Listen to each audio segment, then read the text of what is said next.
Prensa argentina elogia el fin del mandato del presidente Manuel López Obrador.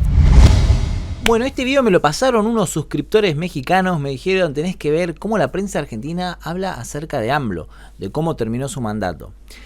Es bastante interesante y sobre todo porque al periodista que vamos a ver ahora, yo lo vi el viernes pasado, lo vi por Palermo, o sea, es un tipo de a pie, que tranquilamente te lo puedes cruzar en la calle si vos venís a Argentina. No es un tipo ni millonario ni nada raro, o sea, es el que está viendo acá. Creo que se llama Daniel, no me recuerdo el nombre, pero me lo crucé el otro día. Yo lo saludé, dije, saludo, no sé qué, chance quedó mirándome como dijiste, ¿dónde lo vi, viste? Morena, que es un partido nuevo que tiene apenas 10 años, acaba de ganar las elecciones hace algunos meses atrás, más que duplicando a la candidata de la oposición, Claudia Sheinbaum, sacando 60 puntos frente a 28 puntos de la candidata de la oposición, donde fueron todos los partidos tradicionales de la política mexicana. Es más, dos partidos que en algún momento en su historia política integró el propio Andrés Manuel, como el PRI y el PRD. En el caso del PRD, además, fue fundación. Ahí tenemos los números. Claudia Sheinbaum, 60 puntos. Xochitl Gálvez, no sé si lo estoy pronunciando bien, 28 puntos. Un resultado electoral extraordinario, y es un proyecto que se reconoce además con identidad nacional, popular, de izquierda. Un poquito, háblame de AMLO y de Morena. Para mí AMLO, Andrés Manuel López Obrador, yo creo que pone encima de la mesa una nueva ecuación política que debemos de estudiar a todo el que le interese la política en América Latina y en el mundo. Decías, el promedio de todas las encuestas durante 5 años y medio de gobierno, más de 5 años y medio de gobierno, hay que recordar que en México son sexenios de gestión. No sé si va a hablar de la historia de AMLO, pero es interesante, es muy, muy interesante la historia de AMLO, porque es un tipo que, si no me confundo, se presentó 3 veces a la presidencia. Y la tercera ganó. Viste que hay un lema en Latinoamérica que es la tercera es la vencida, y efectivamente fue así. Son 6 años, está, como bien decías, por encima de 60 puntos. Mires la encuesta que mires. El resultado electoral es el que hemos visto, 32 puntos de diferencia frente a todo el cambalache neoliberal junto. Es decir, los frentes a veces funcionan y a veces no funcionan. El frente neoliberal, con ese juego de siglas, no funcionó. ¿Y cuál es la ecuación política para mí de Andrés Manuel? Primero es como perseverancia. No tiró la toalla cuando las cosas no le fueron bien. Él le hicieron un fraude electoral allá por el 2006. El del 2006 fue flagrante, claro. Fue muy claro, venía de estar gobernando Ciudad de México con un gran apoyo popular, no tiró la toalla. Eso es primero, yo creo que muchas veces uno le dan un golpe político electoral y se quiere ir a su casa. Sí, es lo que yo hablaba, el chabón 3 veces se presentó. La primera vez dice que le hicieron fraude. La segunda vez vamos a ver lo que dice. O se esconde en su casa. No. Él dijo, hay que seguir. En política hay que seguir. Lo siguiente de perseverancia son convicciones. Ideas. No es una persona que esté vacío hacia dónde quiere ir. Tiene claridad.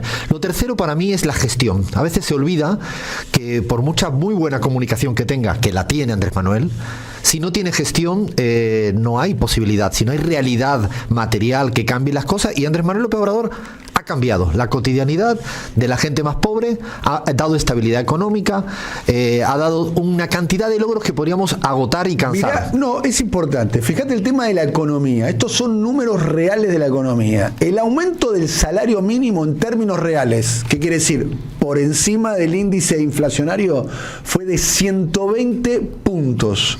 El aumento del salario general de los trabajadores registrado fue de 24 puntos. En términos reales.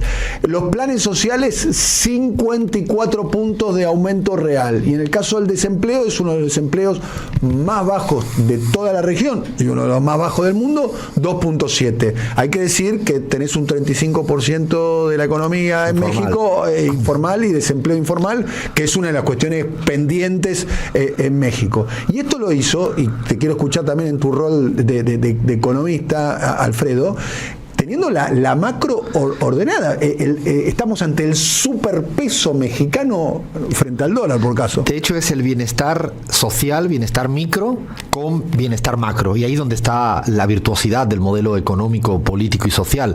En términos de apreciación de la moneda, ayer en su informe de gestión del sexenio, que lo hizo ayer en el Zócalo, abarrotado de gente que hay que irse por la puerta grande después de un gobierno de 6 años. El Zócalo es la plaza principal. Es como la Plaza de Mayo nuestra. Y en este punto, déjame poner un asterisco, se suma a Andrés Manuel López Obrador a una experiencia también que era inédita, que es cuando Cristina se va en el año 2015, que se va ante 500.000 personas en la Plaza de Mayo. Pequeño detalle es que Cristina se va, o la fuerza de Cristina se va con una derrota electoral, en el caso de México no. Se va, como bien dice, con esa similitud, pero ganando por goleada en términos electorales, con una economía en términos cambiarios, con un peso... Yo creo que no. Yo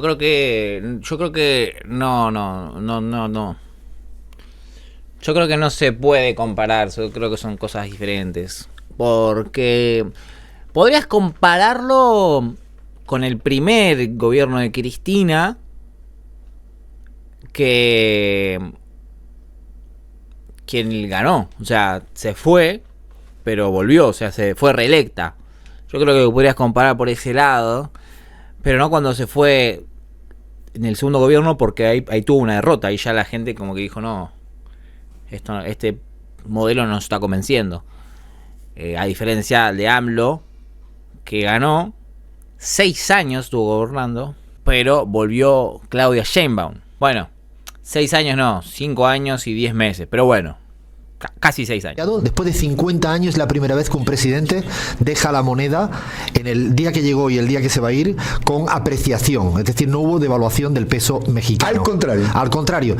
De hecho, es la segunda moneda en el mundo que más se ha apreciado en los últimos años en comparación con el dólar. Porque generalmente dice, bueno, hay distribución del ingreso, están estos programas, se produce como un desarme en términos macroeconómicos. No, en términos de crecimiento económico, ayer mismo una de las cifras que a mí me llamaba la atención es que ha dejado de ser la economía hoy en día, Andrés Manuel López Obrador, la 12ª del mundo. La tomó como la número 15 y la deja en una posición infinitamente mayor. Bueno, este es un dato no menor. El peso mexicano, con Manuel López Obrador, se apreció. La mayoría de los gobiernos que dan ayudas sociales siempre terminan con un peso devaluadísimo. ¿Y por qué pasa esto? Porque muchos gobiernos que dan ayudas sociales, no, si bien son ayudas reales, no lo hacen en base a una economía sólida, sino lo que hacen es o sacar deuda o imprimir más moneda. Y como cuando muchos de estos países ya no pueden recibir más deuda, o está mal visto la deuda, imprimen más moneda. Que imprimir moneda es básicamente un impuesto, lo que pasa es que es un impuesto camuflado. Muchos de estos gobiernos que hacen, imprimen y dan ayudas sociales. Lo que pasa es que toda esa impresión después tiene un costo, que es la devaluación de la moneda. Después todos terminan siendo más caros y todos terminan siendo más pobres. Entonces la ayuda social realmente no es una ayuda social, sino que es, como nosotros decimos acá, pan para hoy, hambre para mañana. Ahí está la gran diferencia entre AMLO y otros gobiernos de ayuda social. Ahí está la gran diferencia, creo que es un dato no menor. Agarrar una economía, mantenerla y encima ayudar a la gente, a los pobres, que agarrar una economía, destruirla completamente para decir, miren, ayudamos a los pobres, solamente para ganar una elección, como hacen muchos gobiernos de Sudamérica, ¿no? Quiero remarcar eso porque me parece que es un dato no menor. Es decir, la macro le funcionó. Hay algo ahí que estamos viendo que es una obra de infraestructura extraordinaria, que estamos hablando probablemente de la obra de infraestructura más importante del sexenio de Andrés Manuel, que es el tren Maya. Es una obra, yo les recomiendo, ahí estamos viendo un fragmento de un documental sobre lo que significa el tren Maya, un tren de alta velocidad de casi 700 kilómetros, ¿no? Y además está asignado a la zona más postergada de México. México, al sureste. Y es que además hizo obra pública, lo digo por el que nos escuche de la Argentina, como un gran motor, como es habitual en cualquier economía. Andrés Manuel López Obrador se centró en el tema de obra pública y el Tren Maya es probablemente la más simbólica por la importancia que tiene, ¿no? Además de la economía, hay un tema determinante que es la épica que ha tenido Andrés Manuel López Obrador. Primero, 2 elecciones, de las cuales una él denuncia fraude, que es la elección, si no mi memoria no falla, es contra Peña Nieto, ¿no? 2006. La que Peña Nieto le gana. Peña Nieto, alguien que... Peña Nieto... Hay otro dato que, bueno, es algo curioso esto, yo creo que ya no cambia nada, o bueno, depende de cómo lo mires, que es que en el gobierno de AMLO él era su propio vocero. La mayoría de los gobiernos siempre tienen un vocero que da como las explicaciones del gobierno para que el presidente haga otras cosas, pero en este caso el presidente mismo era el vocero en las típicas mañaneras que asimismo está haciendo Claudia Sheinbaum. En el 2012, en el 2006 gana Calderón. Con Calderón. Sí. Bien, donde él denuncia el fraude, hace una gran movilización. De hecho, creo que ahí a partir de ahí empieza a romper con el PRD y termina armando su propio movimiento político. Siempre veíamos a México con la hegemonía del PRI, ¿no? Ese partido que era casi como un oxímoron, ¿no? La revolución institucional. Si hay algo que no es institucional, es una revolución. Claramente, durante 70 años. ¿Qué pasó con el PRI? ¿Cómo se rompe la hegemonía? ¿Y qué es Morena? ¿Qué significa Morena? ¿Cuáles son los ríos que confluyen en Morena? Es muy interesante cuando uno estudia la historia política mexicana, porque el PRI es de estos partidos único, hegemón, como bien dice, que perduraron durante décadas y que un día se les termina, o mejor dicho, poquito a poco se les termina. Porque a veces uno piensa que las identidades políticas son para siempre, y no son para siempre. También hago un guiño a la Argentina, hago un guiño a otros lugares del mundo. No, un partido político, una identidad política depende de lo que vaya haciendo para que perdure y sea hegemónico y no acabe siendo marginal, como hoy en día es el PRI. El PRI es marginal, forma parte de una fuerza política que perdió. Sí, en Argentina está el peronismo, pero yo no creo que pase lo que le pasó al PRI. No, lo dudo mucho porque la idiosincrasia del argentino es muy diferente a la idiosincrasia mexicana. No creo que deje como... No creo que pase nunca eso. O sea, acá tenemos PRI para rato. Ni siquiera pudieron poner su candidato presidencial, porque en el cambalache de siglas Xóchitl Gálvez era una independiente más panista que del PRI. Es decir, el PRI por primera vez en la historia de México no tenía un candidato o candidata presidencial en unas elecciones presidenciales. Recordemos que Claudia le gana a los 3 partidos. A los 3 al PRD, al PRI y al PAN. Bueno, fíjate que Morena, ¿qué es? Morena es una discusión de la historia, porque empieza discutiéndole al PRD, al Partido Revolucionario Democrático, él rompe con el PRD, que ya era una escisión del PRI. Claro. Ya era una escisión del PRI. Le rompe cuando realmente el PRD acaba pactando la reforma neoliberal de privatización del sector del petróleo, de Pemex, de los hidrocarburos, del YPF, para que nos entendamos, de México, la empresa más relevante del sector público que trabaja con el petróleo. Bueno, el PRD y el PRI forman una alianza para neoliberalizar ese segmento, ese sector. Bueno, ahí en ese momento puntual es cuando Andrés Manuel López Obrador le dice no al PRD, no está dispuesto a asumir y asimilar una votación. Para seguir haciendo paralelismos con la Argentina, sería como aceptar una votación a favor de un acuerdo con el Fondo Monetario Internacional. Es decir, no sé, hay líneas rojas para Andrés Manuel López Obrador y para cierto sector de la izquierda mexicana que no están dispuestos a aceptar un acuerdo con el FMI o... No sé si es una comparación justa porque Argentina termina firmando con el FMI para no entrar en default. No sé si es lo mismo, pero bueno. Como pasó en México, la neoliberalización de Pemex. Ahí empiezan desde muy abajo, y eso es muy interesante, porque es muy interesante cómo está toda la intelectualidad de la izquierda en torno a Morena. Empieza a fraguarse lentamente. Y por eso digo lentamente, no tener miedo, Daniel, a ser minoría en un momento determinado de la historia. A veces en la historia empiezas de chiquito y vas poquito a poco, das pasos. Es un partido que tiene 10 años. Acaba de cumplir 10 años como partido político y hoy tiene 2/3 de la Cámara de Diputados. 11 años. Tiene casi, le falta un legislador o dos, según la cuenta como la hagamos, para tener 2/3 de la Cámara de Senadores y promover reformas muy profundas. Por caso, está promoviendo reformas profundas por todo lo que es el sistema de justicia. Está promoviendo que los jueces y los fiscales sean electos por elección popular, de voto directo. Algo que, entre otras cosas, le trajo una discusión pública con el embajador de Estados Unidos en México, al cual casi que lo mandaron a callarse la boca. Ha utilizado, de hecho, una palabra muy de Andrés Manuel López Obrador, que es con esa parsimonia con la que habla, pero te está diciendo vamos a poner en pausa las relaciones con Estados Unidos. Sí. Decir en pausa las relaciones con Estados Unidos, teniendo a Estados Unidos justo de vecino del norte. Son 3.100 kilómetros de frontera común. Es decir, mucho. Sí, es decir, porque el embajador de Estados Unidos en México hizo un comentario absolutamente injerencista sobre la reforma judicial que estaba llevando adelante México. Que dicho sea de paso, lo que se está planteando es una reforma constitucional, y ahí donde yo quiero llegar. A Andrés Manuel López Obrador se va a ir planteando una reforma constitucional que sea aprobada por el Congreso y por el Senado mexicano, que lo que pretende es retomar el espíritu de la Constitución de 1917, inclusive añade cosas muy actualizadas, como nada más y nada menos, Dani, que el salario tiene que estar actualizado por la inflación. O sea, el salario mínimo en el México tiene que estar constitucionalizado, que se actualice en base a la inflación.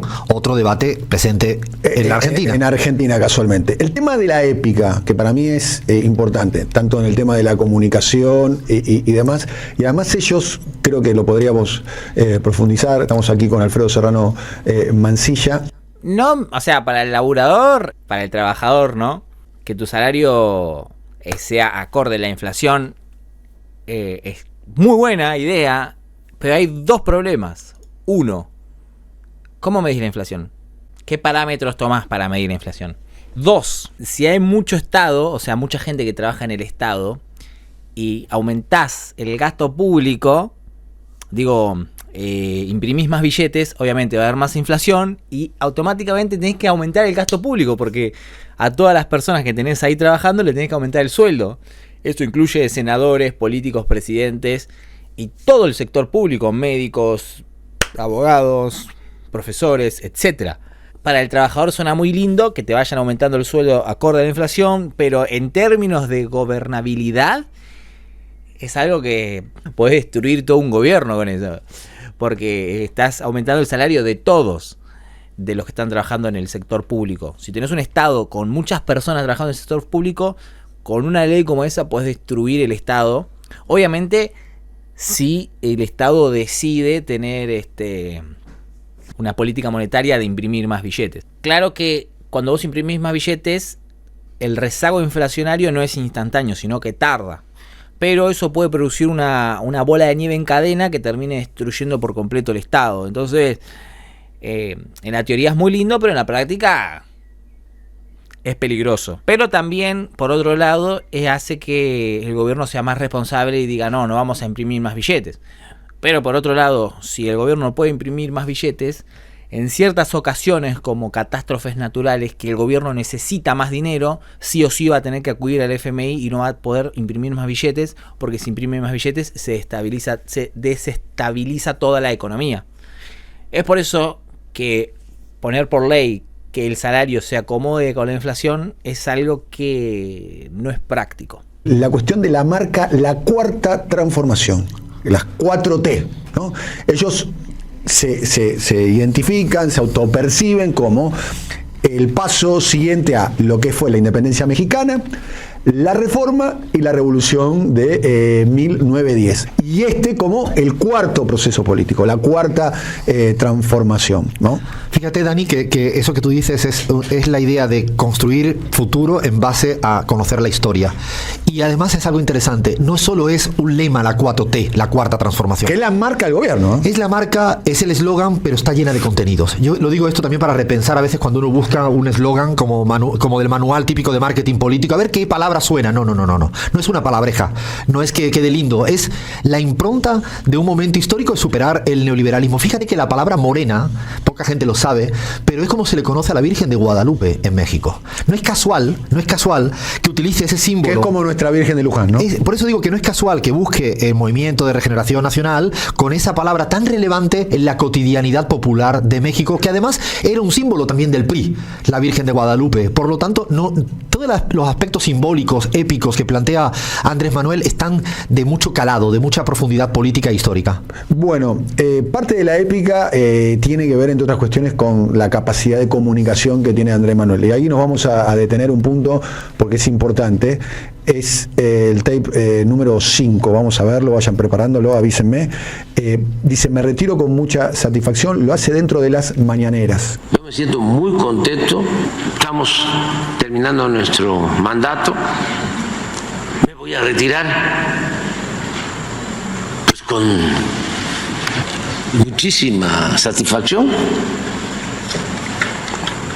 Voy a poder decir, le entregue la banda a Claudia, misión cumplida. Bueno, después se pone a hablar de Claudia Sheinbaum, pero es interesante este clip porque nos muestra cómo la prensa argentina interpreta a la despedida o el país que termina dejando AMLO en México. Y bueno, algunas personas están a favor, otras personas están en contra, como todo. Obviamente que tendrá sus aciertos, como también debe tener sus desaciertos, sus complicaciones. Nadie es perfecto. Acá no soy chupamedia, como por así decirlo. Simplemente muestro las cosas, doy mi perspectiva, doy mi opinión. Pero podemos ver que en líneas generales supo mantener la economía de México, supo brindar ayuda social y pudo bajar la pobreza. Ahora, vos me vas a decir, ¿funcionó o no funcionó? Bueno, eso ya es tu opinión. Igual te voy a estar leyendo en los comentarios. Y si este video te gustó, te dejo uno por acá y otro por acá. Y nos vemos hasta la próxima.